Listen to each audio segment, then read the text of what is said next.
Just wrapped up UFC Vegas 3. Number 3 from the Apex. Curtis Blades getting a win over Alexander Volkov. He won via unanimous decision 49-46, 48-47, 48-46. Good use of the 10-8s tonight in Vegas, especially in the co-main event. I was happy to see it. From a couple of judges. Obviously, you have a bunch of busters in there, but it was good to see somewhat of it go forth. Dominant performance by Curtis. He didn't lie to you. He said this wasn't going to be an exciting fight. He said he was going to go in there and try and ragdoll him. But to his credit, had some good moments on the feet too. Curtis Blades is an absolute monster. His wrestling is amazing. I would be curious, man. And we're never going to get this fight, I don't think. I would love to see him versus DC. I would love to see what that matchup would turn into. Because he is vicious. Look, if your name is not Francis Ngannou, he's got your number, and he seems to get more devastating and even better every time he goes in there. I don't, to his point after this, I don't know where Curtis goes from here, because he's in this situation where he has definitely solidified himself as a title contender. He's not number 1. That obviously goes to Francis Ngannou for the championship. So that's unfortunate for him that he's in the spot where he's kind of got a guy in front of him who's knocked him out twice. And if that guy becomes champion, that's a tough spot for Curtis Blades. I'm not going to lie. I don't really know what they do with him, quite frankly.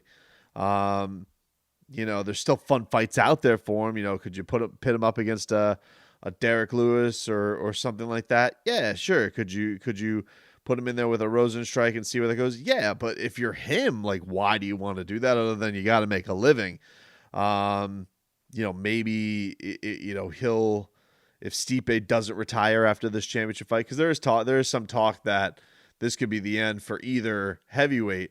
Even if that was the case, that's a tough sell, because again, Francis has beaten him twice. So, you feel for the spot that Curtis is in. We were talking about this on another episode about the idea of like Dillian White, who is the guy. He's kind of like just the odd man out right now in the heavyweight division. Yeah, Curtis is kind of the odd man out, because you got the two guys who are going to fight for the belt, and then you got Francis, who's beaten you twice.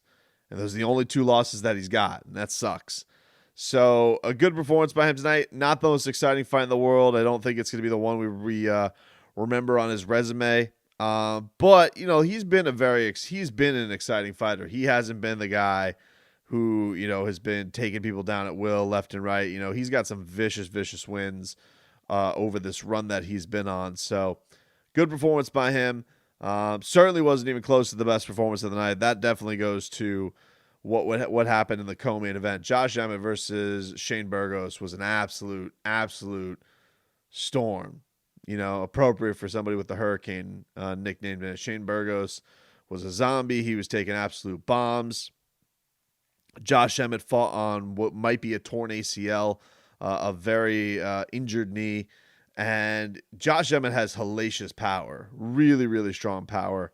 And you were wondering, and he was absolutely dropping some hammers on Shane Burgos. And basically, it kind of, the way the fight was kind of playing out was, it seemed like Josh couldn't miss with that right hand. He was hitting him left and right. He was hitting him, he was only hitting him with the right. And it seemed like he was hitting him with those trademark, hammers that he's got.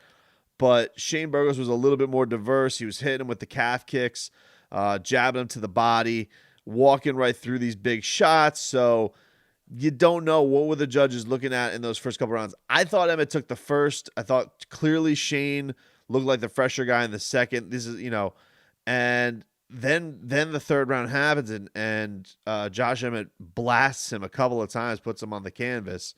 And so I thought it was going to go one of two ways. I thought it should have gone 29-27 Josh Emmett. I thought that he should have gotten a 10-8 round for the last round. But I would have been okay if it would have been 28-28, if it would have been called a draw.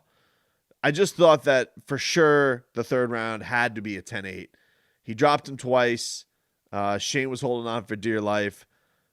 Dominant round, especially with them wanting people to be more lenient with scoring in that way, with giving 10-8s. I was hoping that was the direction. I was happy to hear that there was a 29-27 card, so somebody saw it that way. But I thought it should have only gone two ways. It either should have been a 29-27 win for Josh Emmett, or it should have been 28-28. Because I thought the first two rounds were close. I did think though that Josh got the nod in the first round. I just thought he got Shane started coming on late. I just thought it was a little bit too late. I thought Shane got the jump. I thought that Josh got the jump on him early, and so that's just the way I saw it. But it was very, very closely contested. It was a really, really great fight from those guys. Fun division. Featherweight always is always just a tremendous, tremendous show for these guys. And so, yeah, Josh Emmett finds himself in a spot right now where he had Alexander Volkov tweeting about these guys. Josh Emmett's fighting right now. He's 8. He said he only wants to fight, top guys going forward. There's a lot of fun fights for Josh Emmett, man. If you're talking about the guys who are in front of him, Brian Ortega, Zabit, Chan Sung Jung, Yair Rodriguez, Calvin Cater, Frankie Edgar. Like, it's just a fun division, man. It's a fun division. None of those feels like they could miss as far as putting forth a good fight. So a great performance by Josh. He really, really put on a great show. And congratulations to him for getting that win. Raquel Pennington versus Marion Renault. Raquel gets the win. Unanimous decision for her. Had a lady low blow in this fight. That was kind of crazy. You don't see those very often, so that was wild. But Rocky fought. It really fought in a phone booth. It was a really, really closely contested bout between them both as far as just tested in close quarters. But Rocky's such a veteran. It was actually funny. Jim Miller got this win tonight over Roosevelt Roberts, caught him in an armbar, and you're just like, man, you can never count guys out like that. And I think the same thing goes for somebody like Raquel Pennington. Maybe not championship class, but such a damn good UFC veteran that you can never really be surprised when they pull out the win. I think it would be silly to never do that. Bilal Muhammad, Lyman Good. I thought Muhammad looked really, took some big shots from Lyman. But I did think, just was a little bit sharper, just a little bit quicker to the punch. Lyman really started loading up early to get to try and get to Bilal, but he showed great fortitude to get through that, man. So it was a fun card tonight. Jillian Robinson, locally trained. She got a win over Courtney Casey. She won by a rear naked choke. So the Savage got herself a win. Great one to see there. Tisha Torres got a win. She won by unanimous decision. Bobby Green beat Clay Guida. So that's kind of the recap for tonight, everybody. That was what went down in the UFC from Las Vegas. Next week we have Dustin Poirier versus Dan Hooker. We'll get into a little bit of that later on the card.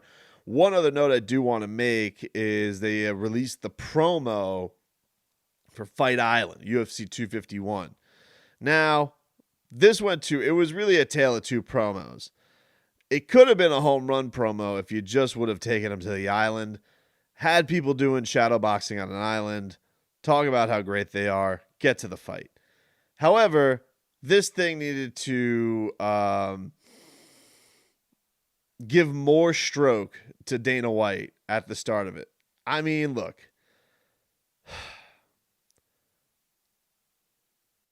I can't get over how much love this dude needs.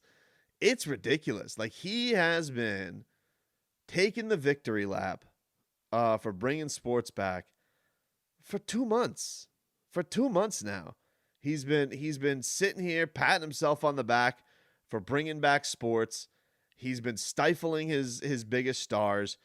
The dude is so happy being the biggest star in the UFC. It's crazy. Like, Dana White, his ego always big, always bolstered, but it's so soaked right now. I mean, it's a deep end pool right now. I mean, you could fit Fight Island in Dana White's head. Just float a big old rock there and put the octagon straight in there because there's enough floating in that ego-soaked head of his. They start off this promo, dude. They start off this promo with a slow, sexy walk of Dana White. You know, like he's feeling good. He's got his pipes out. He's got like the strut walking, talking about bringing back sports, and they got some stupid song about never back down in the door, the Fight Island. I'm like, Jesus, did they just slow sexy walk Dana White? Like, were there doves flying out? What is this, seal? And they not only that, they did two slow Dana sexy walks. Then they go to him with the pipes out while he's cheering out. We're gonna go forth. We're gonna forge on, bro. Hey, look, you already sank Fight Island, not paying Jorge Masvidal. How about you promote at least the fight that you're fighting? You know, if you feel so confident in not paying your fighters, could you at least do us a favor and promote them for their promo? Not you. Like the slow sexy walk. I was texting back and forth with a buddy, and I'm just like, Fight Island. But man, did that Dana White slow walk make me want to puke. And it's like, look, man, I'm not one of these guys who likes to sit here and bash Dana White left and right for everything. But he has been insufferable since coming back from this pandemic. I mean, this guy wants more attaboys and pats on the asses and thank you. He wants the media to kiss his feet so they're not fired. He's like, nobody's laid off, no pay cuts. It's like, all right, now you need a slow motion promo? UFC 251. What is it, going to be you on your cell phone? Holy hell. I was so taken. I'm like, are you effing kidding me? We got Fight Island, 3 title fights and a slow motion walk from Dana White. What are you gonna do? The Baywatch run in slow mo in the red bikini? Is that how much you're feeling yourself? Jesus, I was floored. I'm like, look at this, the slow sexy walk from Dana White. Holy crap. $75.99 if you wanna see any more sexy walk. Anyway, hey, good luck to Kamaru and Gilbert Burns. Good luck to Max Holloway and Volkanovski, Petr Yan and Jose Aldo. Good luck. You guys were bumped and got half of a promo because I had to watch Dana White do a Victoria's Secret catwalk. Unbelievable.